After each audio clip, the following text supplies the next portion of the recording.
super excited to have you share your thoughts and ideas with them today as we discuss virtual volunteering. So I would ask, well, I'll introduce them all quickly, and then we'll jump right into it. So we have Joan Cardellino, who has, I'm not going to say how many years of volunteer management experience. It's okay, I'm proud of it. And the West Coast, okay, and has lots of experience, particularly in healthcare. And I think many of you already know Joan, and I think many of you also know Dana. Dana has been working in the volunteer area, industry, whatever we want to call it, for quite a while, and she's the past president of Alive, and I think you've seen her perhaps on the internet with her tips for folks. And finally, we have Jared, and Jared, I'm going to put you on the spot if you can speak in a second. I'm hoping you got your audio now working. But Jared comes to us with a background in EVRP, which really is something that all of us are dealing with nowadays. And we've got Jared in Maine to Joan and Dana in California. We're truly spanning the country here. And if you look in the chat box, you can see that the folks on this webinar are also spanning the entire country. So I think what we'll do to start off is I'm going to ask you all a poll question.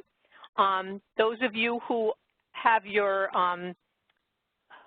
pop-ups allowed should see a poll question showing up on your screen, and we'd love to get some answers from you.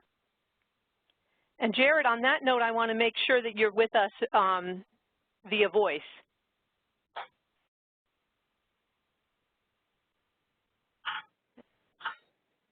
And darn it, I don't hear him. Can you hear me now?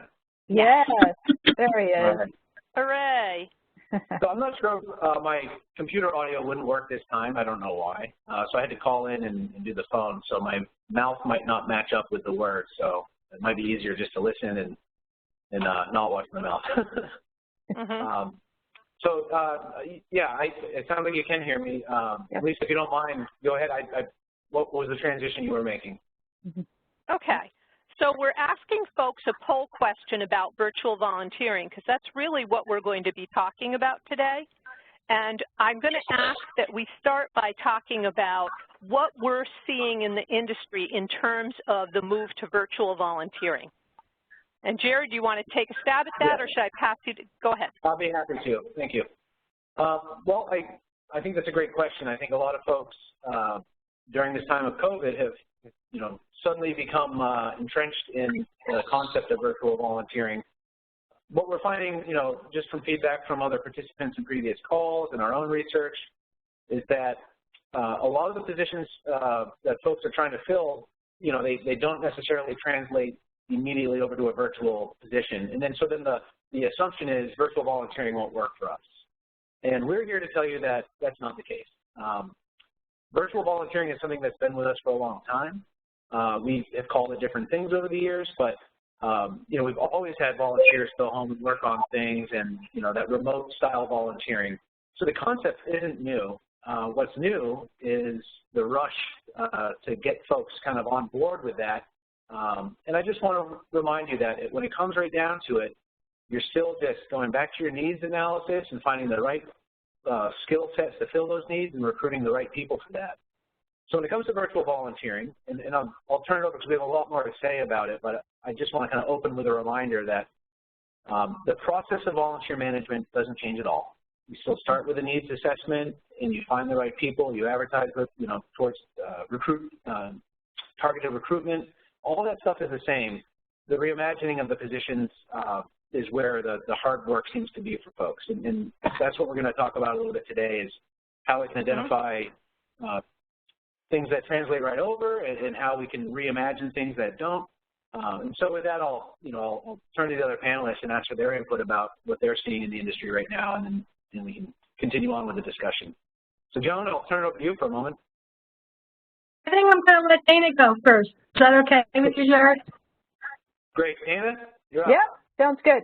Yes, and to everything Jared said, and we're going to kind of hammer home that point today. And the folks that are on the call, I know Joan's looked at websites and shared some info as well, but a couple of you are already doing this really well. It says 5 are already jumping right in.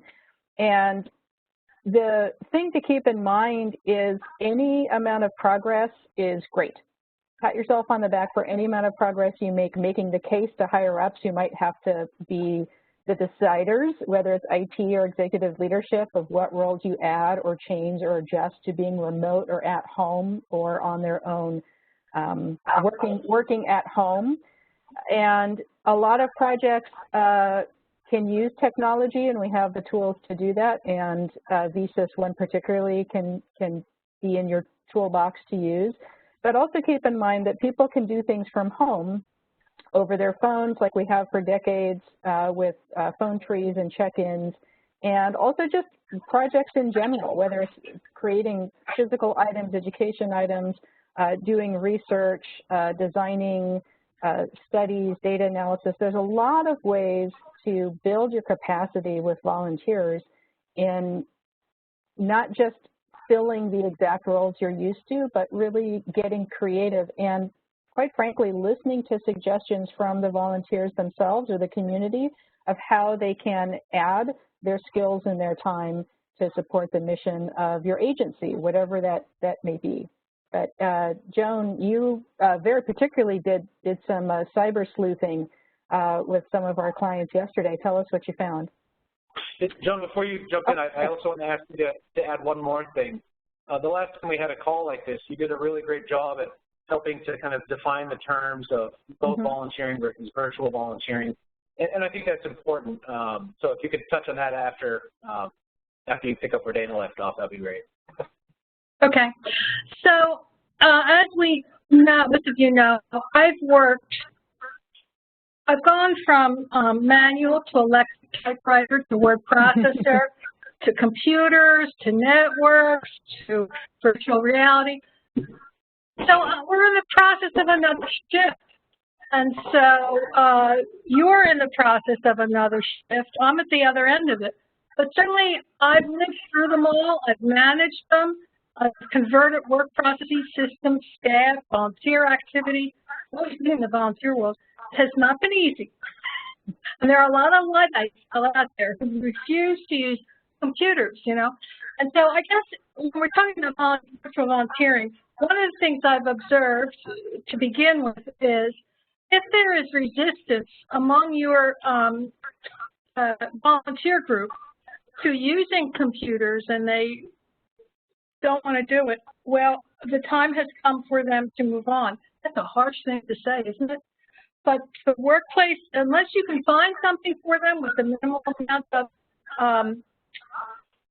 work, you can't build them what's broken. And so you cannot convert them, you cannot build systems around your current volunteers. So that's the first thing I want to say about my biggest piece of advice to save your sanity. While we have this lull, now is a good time to survey your volunteers and find out who actually would be interested in virtually volunteering, who has the skills, who has the equipment, externally and internally. The other thing I've found now is that you are doing survey of needs internally, and your staff are not comfortable, particularly if you have a decentralized volunteer program. Your staff are not comfortable supervising a virtual volunteer. Now, some of them may be, and some of them may have always been, but it's another hurdle you need to overcome. So while we're in this pause mode of your volunteer programs, actively becoming face-to-face into your organization, you really should be spending time building virtual volunteer program. Now, when I say virtual volunteer program, and everybody's throwing that term around, you have a pencil and paper writing down. There's three buckets that you need to fill and move things around. One, the first bucket is remote work. Now, remote work, if you look up the definition of the word remote, it means work done outside of a traditional office setting. We've always done remote work, but the terms here now matter. They didn't matter before because we weren't so focused on writing different types of assignment guides. But remote work is any work that's done outside of the office setting. The second bucket I want you to put a title on is digital or virtual work. If you look up the meaning of digital or virtual, it means computer, anything that's done with the computer or software. That's the implied meaning of virtual or digital work. And then the third bucket I want you to look at and build your tool chest is long-distance leaders or remote leaders or virtual leaders. I don't think our sector has been trained well enough yet in those skills. We kind of have, we've muddled along, we're working with virtual volunteers, we're working with remote volunteers, but I haven't seen any training, correct me if I'm wrong, anybody on the call, that is focused to our sector to say, here is how you manage a remote workforce. Here is how you manage a virtual workforce. Here's how you manage a virtual team. So before we start building a whole lot of ideas about virtual volunteers and all, you have to make sure your skills are solid. And it's not anything you just turn on and turn off. There's a skill base that you need to acquire. So that is the kind of definition that Jared was talking about. And then if you want a fourth bucket, it's the traditional in-person volunteer volunteer that comes into the organization, which is not happening right now. So start working on the other three buckets. If there was, I want to look at technical requirements too. Technical requirements hang us up, and there are some people on the call that aren't from the healthcare industry, and I don't know, I don't think you have such rigorous technical requirements that we do, that the healthcare industry does, in terms of safety and security of data, because we're talking about patient information, and there are laws that apply to our sector about what we can do on many levels, including virtual volunteering. So bear with us, those of you that are from other sectors, as I talk about some of the challenges, and you can put this in your virtual leader bucket. You have to make sure of the technical requirements, and it's not just one, it's all. I have found that a lot of people have some of these, but not all.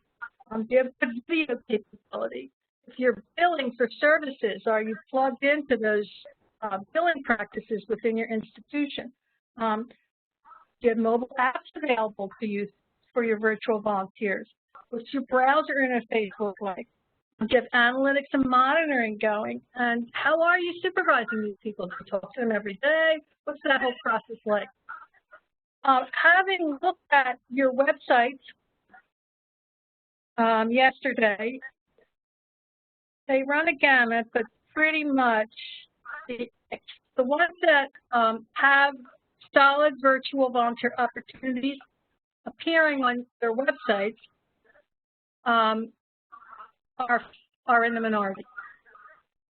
So most of what I came across yesterday, particularly in the healthcare setting, not all, few of you in the healthcare setting had good websites when it came to the public coming to your section, and this applies to virtual volunteering, coming to your section of the website.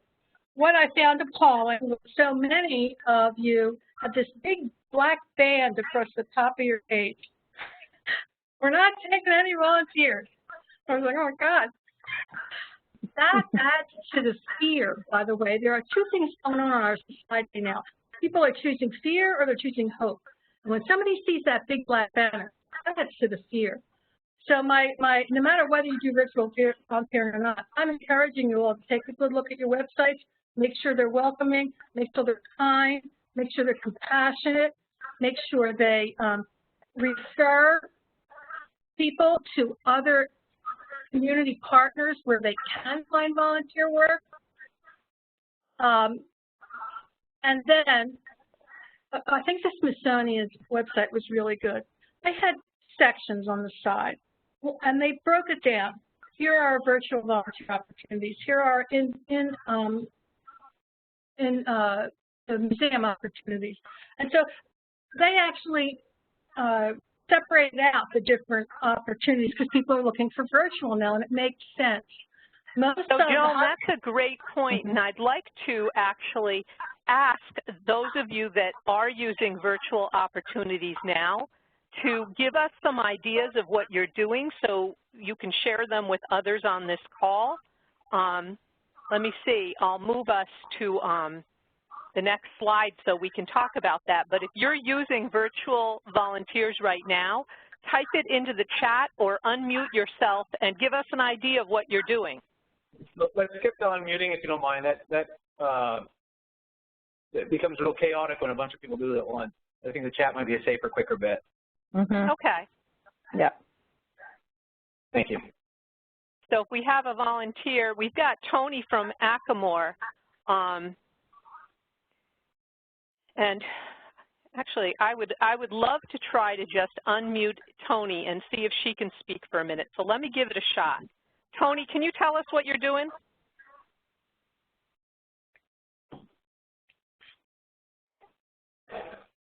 I've unmuted Tony. She needs to call in, so let's just give a chat, because okay. we had pretty severe audio problems last time, and we don't want to waste time repeating those problems. All right, so I'll say that Tony's doing virtual pet therapy for adults, Read With Me pet therapy with children and pediatrics, and TSN peer mentoring programs, all virtual only opportunities. Anybody else doing virtual opportunities as well right now? So Lisa, while we're waiting for some responses, I'd like to chime in, just piggyback on something Joan was talking about while we're waiting for folks to chime in.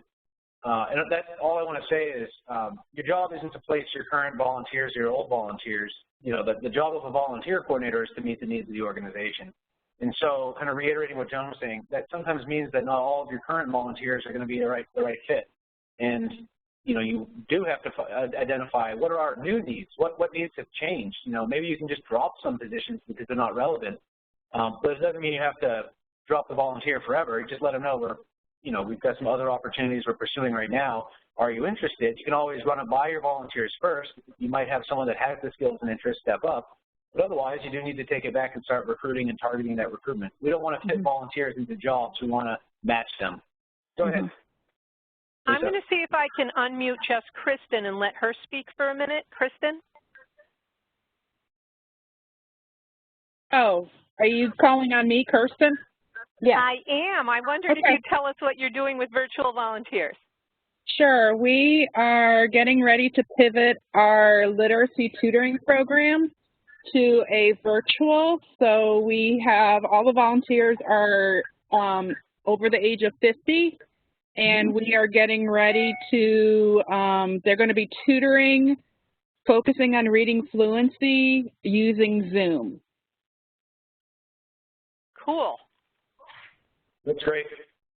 That is great to hear. And Lindsay Medina, I'm going to put you on the spot as well, but I'm going to let Jared say something first. Hello. Sorry, I was still typing. Hi, Lindsay. Hi. So we have our college volunteers are doing follow-up calls with patients who have designated that they have social determinants of health or access or trouble navigating the healthcare system, to offer their community resources and to explain to them how the insurance that they have works, help them sign up for Medi-Cal if they are eligible and are uninsured, and help them access those things that people have trouble with. They especially focus on our limited English speakers. So all of our volunteers in that area are multilingual.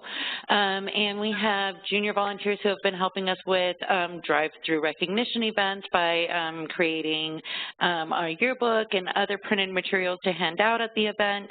And they're holding Zoom meetings to plan fundraisers with our local restaurants and things of that nature where people don't need to gather but can drive through and purchase something to benefit our organization. So Lindsay, wow, that's great. Amazing. Lindsay has a great program, but Lindsay, I have a question for you. Are those volunteers that you have calling patients about their social determinants of health needs, are they calling patients from the hospital phones or using their own phones at home? They are using their own phones at home, but they're using Google Voice so that their phone number is secure. And so that's an example. That's a great point. Yep. That is an example of remote work. That's an example of remote work versus virtual volunteering. I'm not splitting hairs, but I just want to show you the opportunities for remote work are fantastic. Where we're running into some limitations are the actual virtual volunteer opportunities, using the computer like you're doing with Zoom. You know, and those Zoom calls, are they using your hospital servers? No, they're all, through their own phones. Yeah.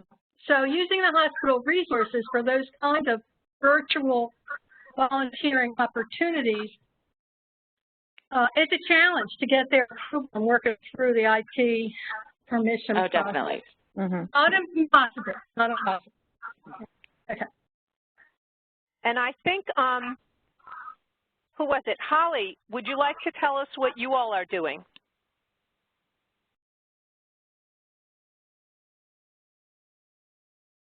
I'll give Holly a second to get on here.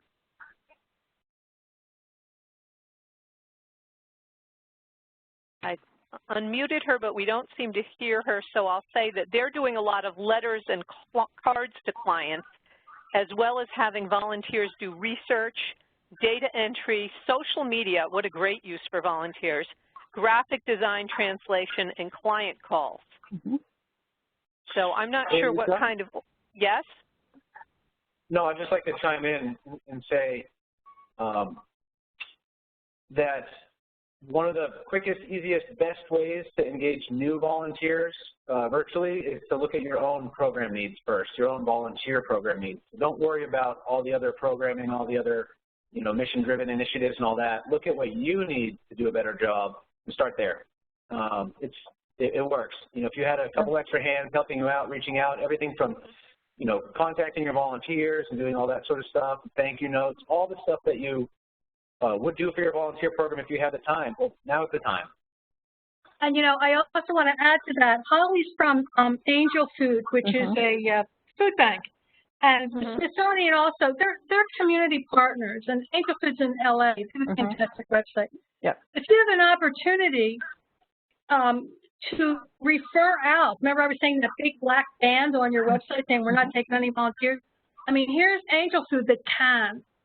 So that's a perfect example of a creative partner that has the ability to use virtual volunteers. They may not be helping your hospital, but they're helping your patients get their food. They don't have the barriers that hospitals have around their network access and use. And the Smithsonian is the same, runs along the same lines, find these community partners. I don't know why we're not doing it in the healthcare sector. I've been harping on it for months and months and months now. But I would say look at Angel Food's website and look at Smithsonian's website for great models. Great advice, Joan. Thank you. I think that what we're seeing is that there are a lot of different opportunities to use volunteers, as Joan said, either virtually or remotely. But really, Joan, I want to go back to the key thing you said, which I think part of this is just keeping volunteers engaged, even if they're not engaged with you, sharing them with other organizations that have needs right now. And can you talk a little bit about the importance of that, Joan? We're not going back to the way things were. You've heard that, you've seen that, you've probably said those words yourself. And that was the other thing that struck me with looking at all those websites yesterday, particularly the healthcare ones. They're sitting there waiting to just take that black band off the top of the page and go back to the volunteer program they had. Not going to happen. So where we're going in our country and in our sector is we have to partner. We will partner more and more because there's an uneven distribution of volunteers throughout our country, many of them sitting, waiting at home to go back to something they'll never go back to. Many of them desperate, like the food banks, housing, all those social determinants we talked about, transportation, the homeless, desperate for volunteers. So in order for us to move through this, we've got to get together, find gathering points, and ways to exchange resources and even out the distribution of the volunteers in our country. I think we have somebody on the call from Greater Cleveland Volunteers. Kirsten, is that you from Greater Cleveland Volunteers? Can you unmute her? Now here is a volunteer center, I think, that's dealing with all sectors, all volunteers. And so at a minimum, that black band on a hospital's website should say, here's our local volunteer center. Here's our local VOAD, Volunteers Organized for Disaster. Go there. Kirsten, are you still with us? I am. There she is. So can you explain what you do at Greater Cleveland Volunteers? This is a sophisticated group on the phone. They know. But in the context of our conversation here, how would you reply to these issues that we're referencing on today's call? What are your thoughts about? I will respond, and then one of my colleagues, Nancy Zernick, is also on the phone, so she can respond as well. But we sort of operate like a volunteer center. So we partner with about 100 different nonprofits who are pre-COVID, right? We would partner with them, we would refer volunteers to them, and then they would engage those volunteers in service. Since COVID has happened, many of those agencies have, temporarily closed their doors to volunteers. We are starting to see some who are coming back, but I know one of the things that my colleague Nancy has been working on with them is encouraging the dialogue, the conversation about how can we transition, how can we pivot some of these roles to virtual or remote opportunities. But the interesting thing is we recently did a survey of our volunteers to kind of gauge their comfort level and in regards to returning to volunteering. And it was interesting because many of them, right, they said they're not currently volunteering, but they're going to wait until their volunteer opportunity comes back, which we all know there's a good possibility that a lot of those opportunities, right, are not going to come back, whether that be volunteers who were assisting in nursing homes, senior centers, hospital settings, and even a lot of, the arts and cultural institutions, the theaters. We don't know when those are going to come back and be able to use volunteers again. Thank you. So again, this perspective, we can choose fear. The first thing I feel when she says that is fear, but then I have to discipline myself and say, okay, I choose hope. Let's listen to what they just said at the Greater Cleveland Volunteer Center and all the volunteer centers across the country, and figure out what are the hopeful things we can do, and virtual volunteering is one of them. Jared, I know you're trying to get in a word, but I also want to let Nancy speak. Do you want to speak quickly, Jared, and then we'll go to Nancy? Go ahead, Nancy. I want to hear from as many other people as possible. Nancy? Yes? Tell us what you're finding at Greater Cleveland. Sure. And Kirsten and I work together all the time, and yes, everything that she has said is what we're seeing. As we present, we're going back to our agencies, and we're saying, what can you do remotely? What can you do virtually? Let's think about these things. And what we're seeing is some of them are coming up with ideas to do things virtually. I think for many of the things, the problem with moving forward sometime is some of the questions that are being asked, who handles the technology? Does that volunteer need to have their own computer, their own Wi-Fi, or are we going to supply that? Because most agencies don't have the ability or capability to do that right now. So the technology is a big question. But what we are seeing, as Kirsten said, is we are seeing a lot of volunteers just kind of saying, I'm waiting. And we're trying to explain, well, that might not be there when you're ready to come back.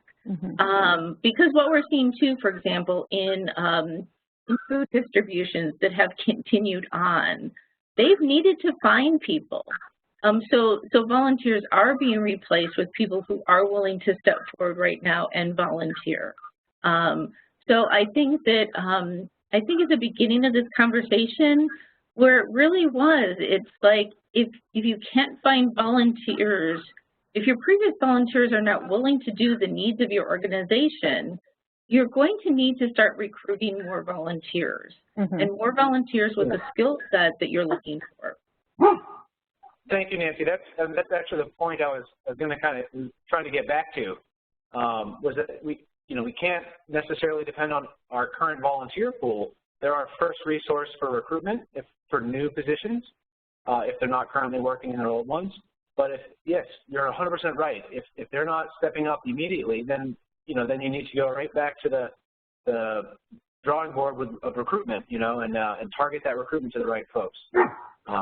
Yeah, and I also want to just, I was trying to jump in back when Joan was talking about partnering, and my suggestion when I was attempting to interrupt her, I think Kirsten and Nancy actually covered quite well regarding contacting her local volunteer center. I agree that we need to partner, but I think partnerships between agencies is limiting and tricky and hard to manage. Whereas if you filter those resources up to the volunteer center and really partner with them and have that be your #1 partner, then everyone's going to prosper. It's going to be better for everyone. I believe on a personal level.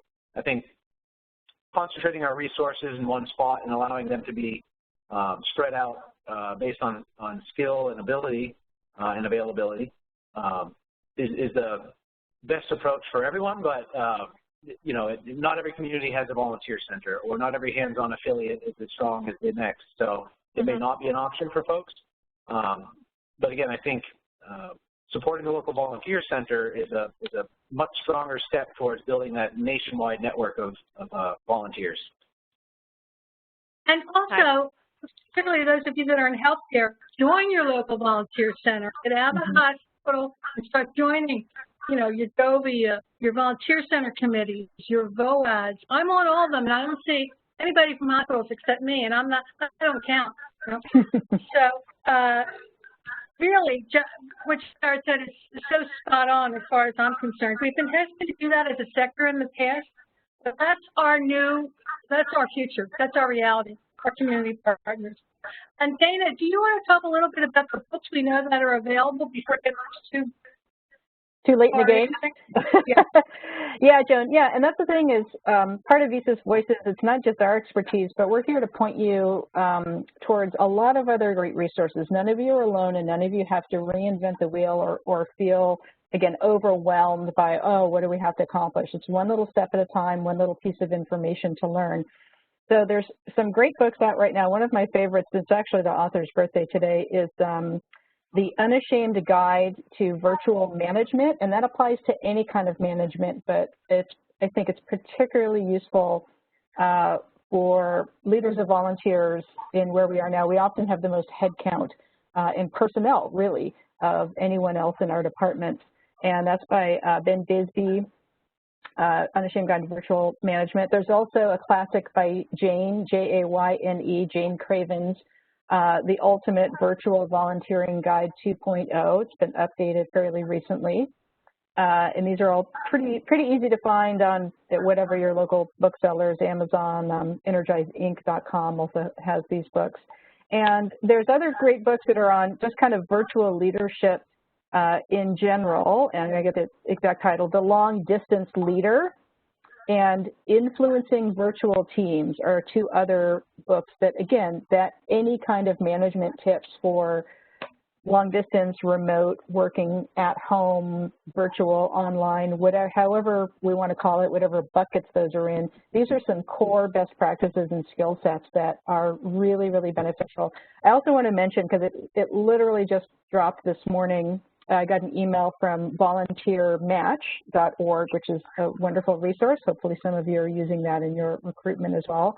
And they have just published 2 ebooks, virtual volunteering guide for nonprofits and a virtual volunteering guide for corporations or CSR programs, kind of on the business. They're calling it for businesses and for nonprofits, even though those are 2 different kinds of businesses.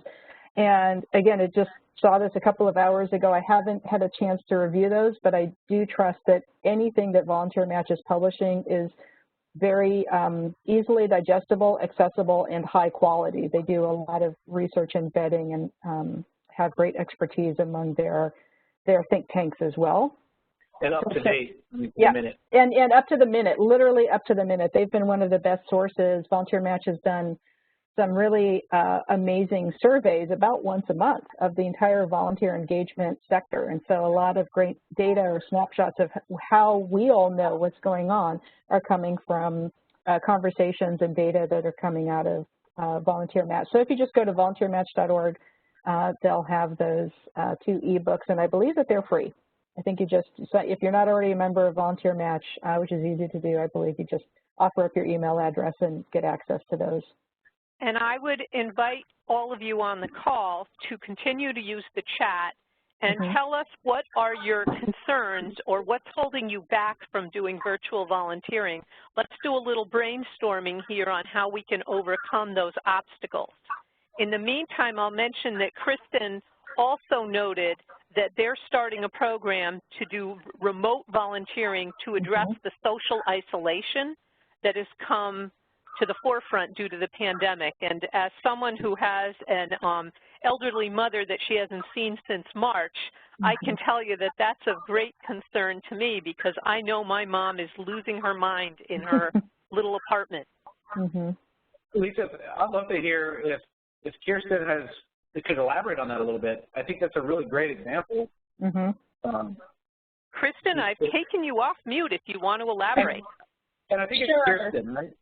Kirsten, yep. Kirsten, yeah. So, so we are going to be starting a program, sort of like, we're kind of, for comparison, like a pen pal program. So we're going to try to match volunteers with socially isolated seniors to start with, where they would be, matched on similar interests and things like that. And to start with, like kind of like a phone call check-in, on a weekly basis or something like that, hopefully in the sense of developing a friendship.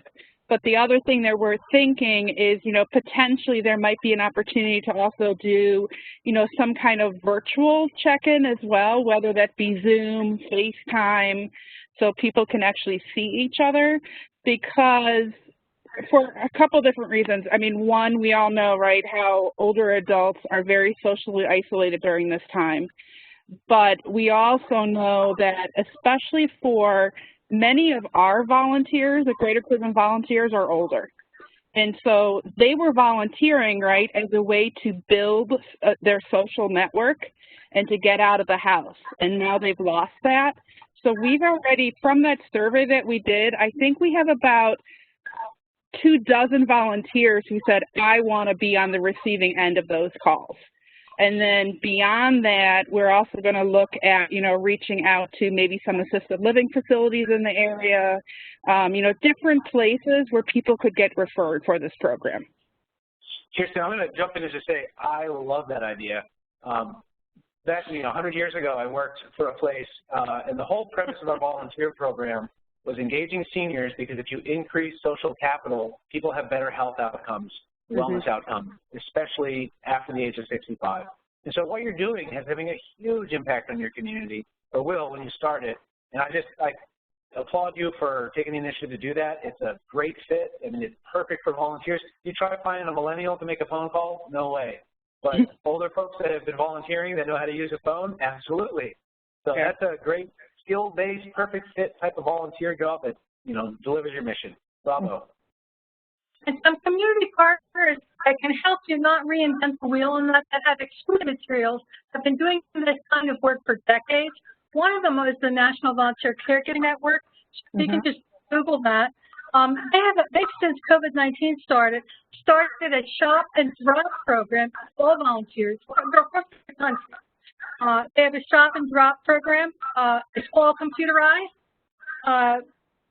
And they also now are incorporating into that friendly visiting and transportation. So look at the National Volunteer Caregiving Network. Also look at Cyber Seniors. I'll put it in the chat box. Cyber Seniors is a group that's been around a long time. You can Google them. And they are a matching agency for high school students and seniors.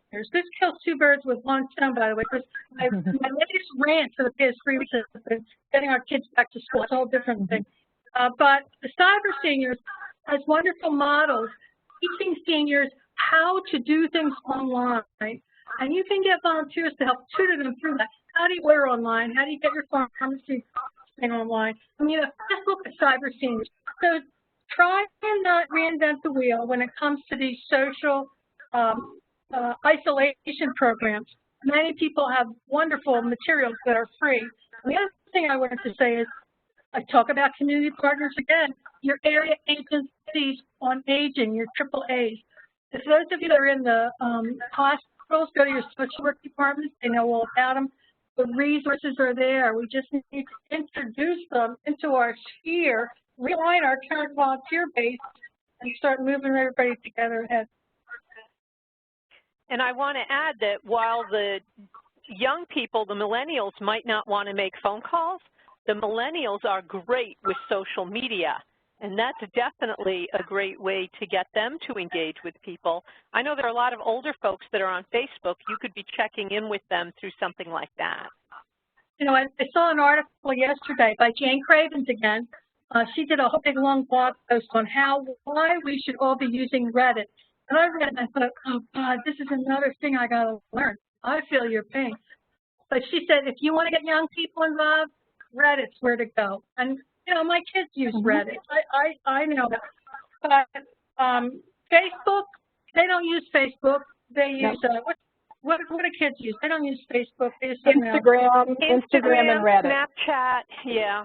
Snapchat is too young. Snapchat is little kids or tweens or teens. But if you want high school, college, Gen Z, younger millennials, it's Instagram and to a certain degree Reddit, like Jane and Joan talk about in their pieces, and Twitter. Twitter kind of covers all ages, but quite frankly, Facebook is on its way out with those age groups. And the hospital spaces, and I hear your pain, the volunteer leaders on this kind of hospitals. Can you use Twitter on your hospital account? And the volunteer office use it. You can put that in the chat. I'd be interested to see how many of you actually in the volunteer office can use these tools. Can you use Facebook? Can you use Twitter? With the hospital's name on it. Can you use, what are the other things we just talked about? Instagram. See, this is the problem. We've got these internal barriers that I was mentioning before within your institution that are holding us back, particularly the bigger institutions, from using social media. Who is using it? So marketing manages social media accounts. And we're seeing from Tony that, yeah, they're not allowed to have any access from the volunteer program out to the socials. And it doesn't, I know it can frighten institutions. There can be barriers from other departments, whether it's IT or HIPAA concerns or just executive leadership worried that someone's going to tweet something and be embarrassed by or humiliated or have a PR crisis. But that's really rarely the case. And hashtags are free. It doesn't cost your program anything to have a little bit of fun or promotion with volunteers who are able to do things, just taking pictures of themselves, not necessarily clients, but like, oh, prepping for my Zoom check-in with my buddy, whatever that is, they can hashtag that, and a couple of guidelines, whether your marketing department, your PR department, or a volunteer team of PR experts are helping have those guidelines. Everyone agrees to a couple of really easy guidelines, not to get too personal or too political and stuff like that. And you can do this and spread the mission and continue engagement for the folks who are not able to participate as much or in the way that they were before. And I think that goes to another point, which is how important it is to build a good relationship with your IT folks. Yeah. Who, by the way, are totally swamped now. This is what I've been hearing from my hospital buds, who are totally swamped, trying to make conversions to telehealth. So I'm playing devil's advocate here. The last thing your IT folks want to hear about is setting up systems so you can, as they say, play with your high school students while we have these huge, I mean, again, devil's advocate, huge issues with converting our entire system to telehealth. So these are real issues, you know. But again, is it hope or is it fear? Do we give up? No, we just keep trying to poke at it. Yeah. Yep. Good point. And the reality is, for some folks, social media is just not gonna work because of policies, so on and so forth, or HIPAA. And you know, don't be discouraged by that. You know, in some cases, it's just not gonna work out for whatever reason. However, what everyone's been saying, you know, social media is typically free. It has wide access. I mean, there's definitely ways to use it appropriately if you have that option. If you don't, then now's the time to start a campaign to educate up and let folks know how. And there's a number of resources that you could tap into to learn about that. And any one of the books that Dana mentioned probably have some information about advocating for your program. Exactly. And so we're getting to the end of our time, but we started out with you creating 3 buckets: remote volunteering, virtual volunteering, and improving your long-distance leadership, whether it's virtual or remote skills. But then the other set of buckets, I want to make sure I leave you with as you think through how you can improve, what you can do more of, are those 4 classic buckets of work, how we categorize ourselves. Are our volunteer assignments in fundraising or finance, and what assignments in there can be virtual? There's all kinds of virtual fundraising going on right now, from auctions to dinners to golf tournaments. The second one is governance. In terms of virtual volunteering, now you're having virtual meetings. That all requires a computer. I have it here. Robert's Rules of Order just came out with a new edition. I just got it last week. Newly revised, 12th edition. It has virtual meeting regulations. If you're a 501c3, how to stay in compliance with running meetings. You know,